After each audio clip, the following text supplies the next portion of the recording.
not, but how does one get past that point of on-reverence to There can be love and on-reverence, but the love is more subdued.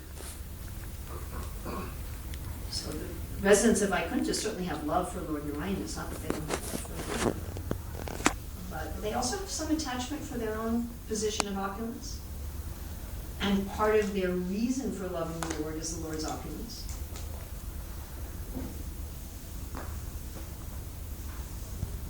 How do you get past? Meditate on Krishna's Vrindavan pastimes, like this verse, and become attracted. Prabhupada says one should become captivated by this information. And wouldn't that be nice? To be so in love with Krishna that I don't care even about seeing the universe or knowing the universe. It just doesn't matter. I already have everything I need. Become captivated.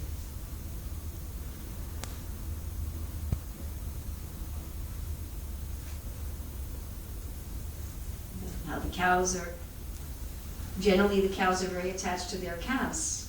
Most female creatures are very attracted to their offspring, especially mammals. So the cows are very attracted to their calves. But they're more interested in having Krishna milk them. Sometimes they won't even give milk to their calves until Krishna comes and milks them. And you know, cows, they like to lick people. You ever been around a cow? That's how they show their affection for each other. You know, they can't give hugs. Licking each other all the time. They're licking Krishna's body. They're feeling such ecstasy. Krishna's looking. He's putting his hands on their others. Just the touch of Krishna's hand. And as Krishna's milking, he has a golden milk pail that he's holding between his knees. And as he's milking, he kind of leans against the belly of the cow, and his turban tilts a little bit. And Radharani and the gopis, they're watching from a distant place. You know, just like a girl, she wants to be with some guy who's really expert in something. But they're a cow herding village, so the girls there are impressed by somebody who's really good at milking cows. I say, wow, Krishna's really an expert cow milker. I want to be with him.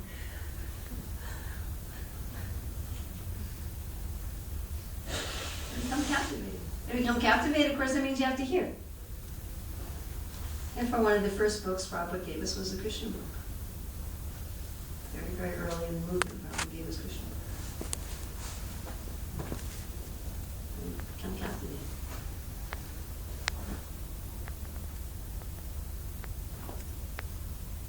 Just one of the things I listen to over and over again is Prabhupada dictating to Krishna. I was hearing this morning about Sudama Brahmana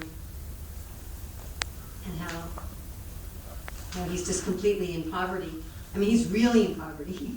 Like he's a little bit in poverty, he's really in poverty. And he goes to see Krishna and he's so poor. And you see people who are really poor, they can't even wash their clothes properly. They don't have proper water or detergent. And so their clothes never get really clean. You ever seen poor people like that? And they can't afford to buy new clothes often enough, so their clothes are often torn. I mean, they're trying to be clean, but they don't really have even facility to be properly clean. So he's coming into Dwarka, and his clothes are torn, and they're not really properly clean. And Krishna's putting him on his own bed. You know, if you see somebody like that, would you put them on your bed? Probably not. They're dirty. He puts him on his bed, and he's massaging his feet, and Rukmini's fanning him with the chamara, and they take his rice, and they're talking about old times. And of course, Sudama Brahmana went there because his wife said, you have to go ask for some money. And after she was nagging him and nagging him and nagging him, because she loves him, and she was worried about him. He thought, okay, well, I have to go. Like he said, I'm not going to get any peace at home until I go. So I have to go. But I won't ask Krishna for anything. I'll just go. So he went and he didn't ask Krishna for anything. To be that poor, you don't ask Krishna for anything. You just love Krishna. And how wonderful Krishna is. Krishna can see that he's poor. It was obvious. He didn't offer him anything. He didn't offer him anything. Nothing. just talking about old times. Of course, he gave him some food and stuff while he was there. They even offered him a new set of clothes, I don't think. Krishna's so funny. You know, you go to see somebody, ostensibly to ask for some money. You don't actually ask. The other person doesn't give you anything, and then you come home and you've got, Swargaloka there. Isn't that a more fun way to give somebody a gift? We did that once with one of our students. His birthday's April 1st. And on April 1st, we did nothing. We didn't even say happy birthday. We did absolutely nothing. And the next day, we had a huge surprise party. So that's kind of what Krishna did. He didn't do anything. Nothing. And Sudama was walking back and said, yeah, of course Krishna didn't give me anything. I'm not qualified. He knows that if I had any money, I'd be in Maya. So, people, they go to God for money, and as soon as they get the money, they forget about God. And he does. I don't want to forget about him. He's so kind. He doesn't want me to forget about him. Thank you for not giving me anything, Lord. That's his mood.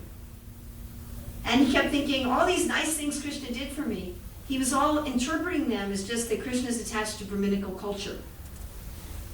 He didn't think he was special. He said, wow, Krishna's so interested in worshiping the Brahmanas that he had me sit on his own seat and had his queen fan me. And he took such care of me and treated me with such respect. Wow, he's so dedicated to Brahminical culture. That was his mentality. But Krishna was thinking, wow, what love Sudama.